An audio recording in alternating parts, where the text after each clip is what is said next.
There are prisons that are made of stone, and there are prisons that are made of the soul, and the latter are far more powerful. You don't need iron bars to be a prisoner. You can walk free, live among people, smile in public, and still be in captivity. You can be locked in a cell of grief, chained by fear, haunted by shame, or shackled to a wound from years past. But I declare to you this day, you were not created to be a prisoner. You were not fashioned to live in bondage. The same one who shattered the tomb, who broke the seal and rolled the stone away, he has come to break open your prison too. He has come to set the captives free, and if the Son sets you free, you shall be free indeed. You can't break what you won't first face. You can't be free from a chain you refuse to acknowledge, and this is where the enemy does his most cunning work. Not by keeping you bound in visible chains, but by convincing you there are no chains at all. Many live their entire lives under emotional weight they cannot explain. They smile on the outside but bleed on the inside. They worship in public but cry in private. They function but they don't flourish. Why? Because deep in the unseen places of their soul there are chains, chains of rejection from a father who never said, "I'm proud of you." Chains of betrayal by someone they trusted, chains forged in the fires of failure, insecurity, abuse, loss, regret. And these chains aren't always loud. They often speak in whispers. You're not enough. No one truly loves you. You'll never change. You deserve this pain. They blend in with your personality until you think the wound is just who you are. But it's not. That pain isn't your identity. That fear isn't your nature. That shame isn't your truth. But you can't defeat what you haven't defined. And so the first step is to name the chain. Be honest. Take off the mask. Look the wound in the face and say, "I see you." Stop pretending it didn't happen. Stop pretending you're fine. What hurt you, hurt you. What broke you, scarred you. But what scarred you does not have to define you. Think of Jacob. He had to wrestle through the night, but the blessing didn't come until he gave his name. I am Jacob. I am the deceiver. I am the one who ran. I am the one who's been afraid my whole life. And when he named it, God changed it. He said, "You are no longer Jacob. You are Israel. You wrestled and you overcame. You can't receive your new name until you let God confront the old one, the one given by your trauma. The one spoken over you by your past, the one that sounds like victim, abandoned, anxious, worthless. You must name it, so he can rename you. This isn't about reliving the pain, it's about stripping it of its power. When you bring it into the light, it begins to lose its hold. The prison door doesn't swing open by accident. It opens when you take the key of honesty and you say, "This is what's been holding me, but it won't hold me anymore." What are your chains called?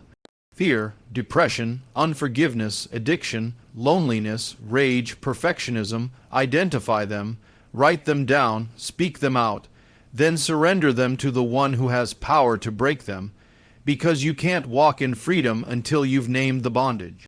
And when you name your chains, you're already halfway to seeing them fall. Every prison is built on a lie. A lie believed becomes a fortress, a stronghold, a spiritual cell that keeps you bound not by iron, but by illusion. The enemy doesn't need to attack you with a sword when he can simply convince you of something that's not true. Because if he can get you to believe a lie, he can keep you bound, even when the door is open. And these lies often begin in moments of pain. A parent walks away, and the lie says, "You were never wanted." A dream fails, and the lie whispers, "You'll never succeed." You fall again into sin, and the lie declares, "You'll never be free." The lie doesn't just inform, it defines. It attaches itself to your identity until you can no longer separate the voice of the wound from the voice of truth. But here is the mystery. The lies only have power when they go unchallenged. And the Word of God is not just encouragement. It is a weapon. It is written, "For the weapons of our warfare are not carnal, but mighty through God for the pulling down of strongholds, casting down arguments and every high thing that exalts itself against the knowledge of God." The lies you believe are high things.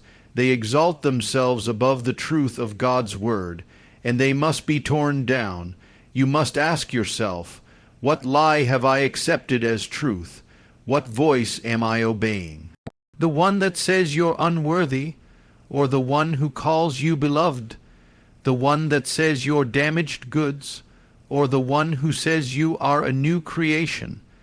The one that reminds you of your failures, or the one who says your sins are removed as far as the east is from the west?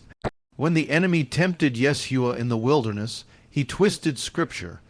He tried to weaponize a fragment of the Word to manipulate, but Yeshua answered not with opinion or emotion. He answered with truth. Every attack was met with a declaration. It is written. He didn't reason with the lie. He replaced it with the Word. So if the lie says, I'm alone, you declare, it is written, I will never leave you nor forsake you. If the lie says, I'm beyond hope, you declare, it is written, while we were yet sinners, Christ died for us. If the lie says, I can't change, you declare, it is written, if anyone is in Christ, he is a new creation. The Word of God must not just be read, it must be declared. Spoken, internalized, proclaimed, because every time you declare the truth, a lie dies. Every time you proclaim Scripture, the cell shakes, the chains loosen, the darkness recedes. It's not enough to stop believing the lie. You must exchange it. Tear down what the enemy built and build on a new foundation. And that foundation is the Word of the living God. The prison of your emotions cannot withstand the sword of truth. The fortress of your fear cannot survive the fire of Scripture. You must feed your soul what your spirit needs, not what your emotions crave. The lie may echo loudly, but the Word will thunder louder. And when you begin to declare what God says about you, something shifts. Chains fall, vision returns, identity is restored. Exchange the lie, replace it, uproot it, bury it beneath the unshakable truth of the Word, and you will find that the prison walls were never stronger than the truth. You just needed to speak it. There comes a moment in every deliverance when the chains are broken, the prison door is opened, and yet the prisoner must decide to stand up and walk out, because freedom is not only what happens to you, it's what you choose to live in. And many are loosed, but still live like captives. Many have been set free by the cross, but remain seated in the cell, too afraid to move, too attached to their pain, too familiar with the prison to leave it behind. Peter was in a literal prison. The angel came, struck his chains off, opened the iron gate. But still, Peter had to rise. The angel told him, get up quickly. That was the moment. If he had stayed sitting, if he had said, but I'm still tired, I'm still scared, I don't understand what's happening, he would have missed the miracle. Chains falling doesn't automatically mean you've walked free. The gate may be open, but you have to walk through it. This is where many stumble. They ask God for freedom. He answers. He breaks the bondage, but then they go back. Why? Because pain became their pattern. Because the chain became their comfort. Because the wound became their identity. Some don't know who they are without their trauma, so they wear it like a name tag. They step out for a moment. Then fear whispers, shame knocks, or an old temptation returns, and they step right back in. But hear this truth. You don't just break out. You must stay out. You must choose daily to walk in what God has already given you. This means making new choices, forming new patterns, refusing old voices. It means when the old emotions rise, you don't let them rule. It means when condemnation tries to accuse you, you answer it with truth. When fear creeps in, you don't agree with it. You confront it. When anxiety calls, you don't pick up. When bitterness knocks, you don't open the door. You've changed your address. You no longer live in the prison. Freedom is not maintained by feeling. It's maintained by faith and discipline. The Israelites were delivered from Egypt in a moment, but it took 40 years to get Egypt out of them. You may walk out of your prison today, but the mindset that kept you there must be renewed day by day. That means you need to surround yourself with truth. Guard your gates, your eyes, your ears, your heart. Be intentional. Get planted in the Word. Build new rhythms of worship, prayer, community, and accountability. These are the pillars that hold the door open behind you. And remember, freedom isn't the absence of struggle. It's the presence of victory. You may feel the pull of the old chains, but that doesn't mean you're still bound. The enemy may try to whisper, "You're the same, you'll fall again, you'll always be this way." But you answer him, "No, I am not that person anymore. I am free. I've been washed. I've been made new. The old has passed away. I may feel the battle, but I refuse to return to bondage." Lot's wife looked back, and she became stuck, frozen in place. Don't look back. Don't rehearse the past. Don't glorify the pain. Don't keep revisiting the prison you've been freed from.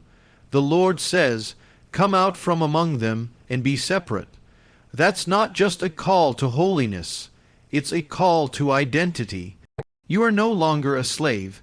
You are a son, a daughter, a royal priesthood, a walking testimony of resurrection power. So now, step out and stay out. Stand on your feet. Walk in your new name. Refuse the lies. Silence the past and keep moving forward. The chains are gone.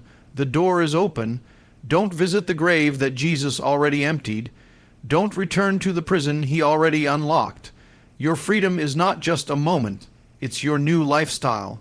Now live like it.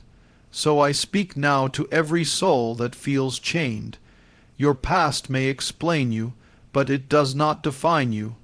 Your pain may have shaped you, but it cannot imprison you any longer. Name the chain. Break the lie, step into freedom. The stone is rolled away, the tomb is empty, the chains are falling. Now, come out, break out of your emotional prison. The gate is open, walk free.